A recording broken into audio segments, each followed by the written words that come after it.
Assalamu alaikum. Welcome back to my YouTube channel. In this video, I am going to discuss the head of insects. It's our lecture 2 of Introduction to Entomology. अब जो insects का head है उसमें क्या क्या चीज़ें present होती हैं? Brain, mouth openings, mouth parts and sense organs. यानी हेड में 4 चीज़ें हैं: brain, mouth openings, mouth parts and sense organs. अगर हम एम्ब्रियोलॉजिकली देखें हेड का ओरिजिन, तो हमें पता चलता है कि जो फर्स्ट 6 बॉडी सेगमेंट्स थे ना, वो मिलके हेड बना रहे हैं। ठीक है। अब हेड की सरफेस पे ना स्पेसिफिक रीजन्स होते हैं। उन रीजन्स को हम क्या कहते हैं? सेक्लेराइट्स। ठीक है। ये स्पेसिफिक स्ट्रक्चर्स हैं जिनके दरमियान में शैलो ग्रूव्स प्रेजेंट होते हैं। ग्रूव्स को हम कहते हैं सचर्स, और जो रीजन्स दूसरे होते हैं उनको हम सेक्लेराइट्स कहते हैं। अब ज़रा हम हेड का स्ट्रक्चर देख लेते हैं, उसके बाद हम थ्योरी की तरफ आएंगे। ये डॉर्सल सरफेस पे एक सेक्लेराइट है जिसे हम क्या कहते हैं? वर्टिक्स। वर्टिक्स की मिड लाइन के साथ एक और सचर है ये यहाँ पे। ठीक है। ये ग्रूव है, शैलो ग्रूव। सेक्लेराइट्स जो हैं वो स्पेसिफिक रीजन्स हैं जिनके दरमियान में शैलो ग्रूव्स प्रेजेंट हैं। अब ये जो शैलो ग्रूव है ये वर्टिक्स की मिड लाइन के साथ है। इसे हम कहते हैं क्रोनल सचर। क्रोनल सचर जो है ना वो 2 पार्ट्स में डिवाइड हो जाता है, जिसे हम कहते हैं फ्रंटल सचर। ठीक है। ये 2 पार्ट्स जो हैं ये फ्रंटल सचर के हैं।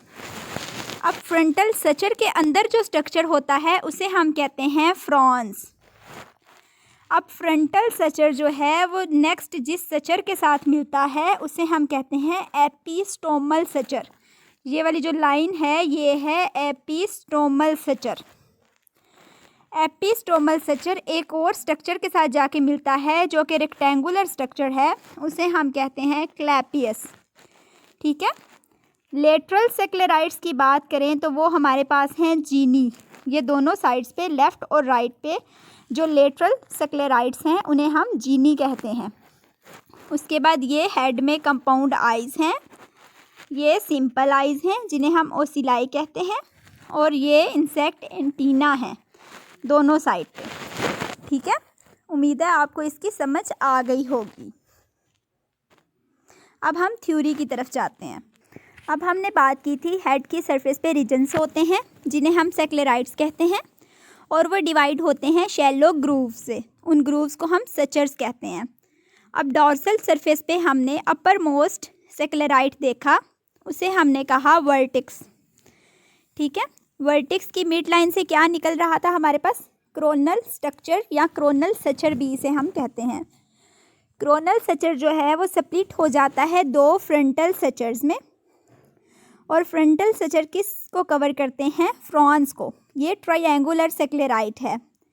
एपिस्टोमल सचर जो है ये सेपरेट करता है फ्रॉन्स को क्लैपियस से। ठीक है। ये डीप ग्रूव है।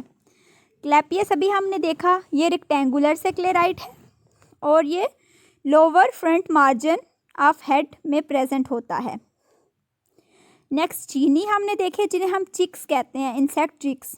ये लेटरल सेक्लेराइट है और फ्रंटल सचर के बिहाइंड होते हैं। ठीक है।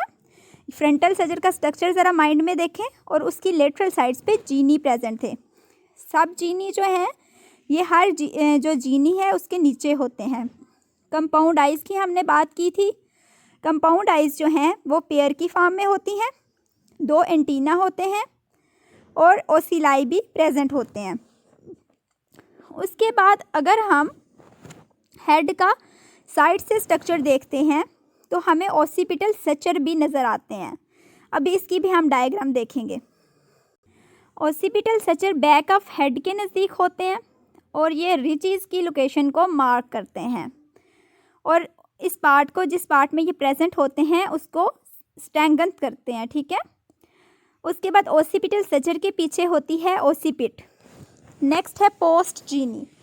पोस्ट जीनी जो है ये स्मॉल सेक्लेराइट है और 5th हेड सेगमेंट के रिमेन्स हैं। यानी 5th हेड सेगमेंट जो है वो फ्यूज़ हो गया जब उसके कुछ रेमनिएंट्स बच गए जो पोस्ट चीनी बना रहे हैं। पोस्ट ओसिपिटल सचर जो है ये 6 सेगमेंट की बाकियात हैं। पोस्ट चीनी 5th सेगमेंट की बाकियात थी और ओसिपिटल सचर 6th सेगमेंट की। पोस्ट ओसिपिट जो है ये थिन बैंड लाइक सेक्लेराइड है। अभी हम इसका स्ट्रक्चर भी देख लेते हैं। देखें, जो आपको रेड कलर की लाइन नज़र आ रही है ना, ये ओसिपिटल सचर है। इससे नेक्स्ट जो स्पेस है ना राइट साइड पे, वो ओसिपिट है। फिर एक और लाइन आपको नज़र आ रही है, वो पोस्ट ओसिपिटल सचर है। और उसके नेक्स्ट जो कैविटी है ना पोस्ट ओसिपिटल सचर से नेक्स्ट वाली कैविटी है ओसिपिट, पोस्ट ओसिपिट।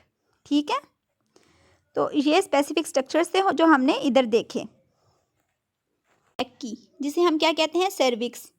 ये बेसिकली मेम्ब्रेनस एरिया होता है और ये मूव अलाउ करता है इनको कि ये मूव कर सकें। ठीक है, ताकि ये प्रोटेक्शन ले सकें। और इसके साथ साथ ये हेड को अलाउ करता है कि वो जैसे ही कोई खतरा आए तो रीट्रैक हो सके।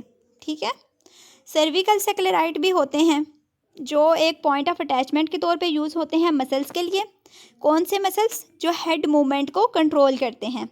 उसके बाद हेड में एक स्पेसिफिक स्ट्रक्चर है जिसे हम कहते हैं टेंटोरियम।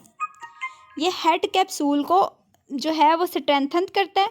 इसके अलावा ब्रेन होता है इसमें, और rigid origin for muscles of mandible, यानी यहाँ से मैंडिबल के मसल्स का ओरिजिन होता है।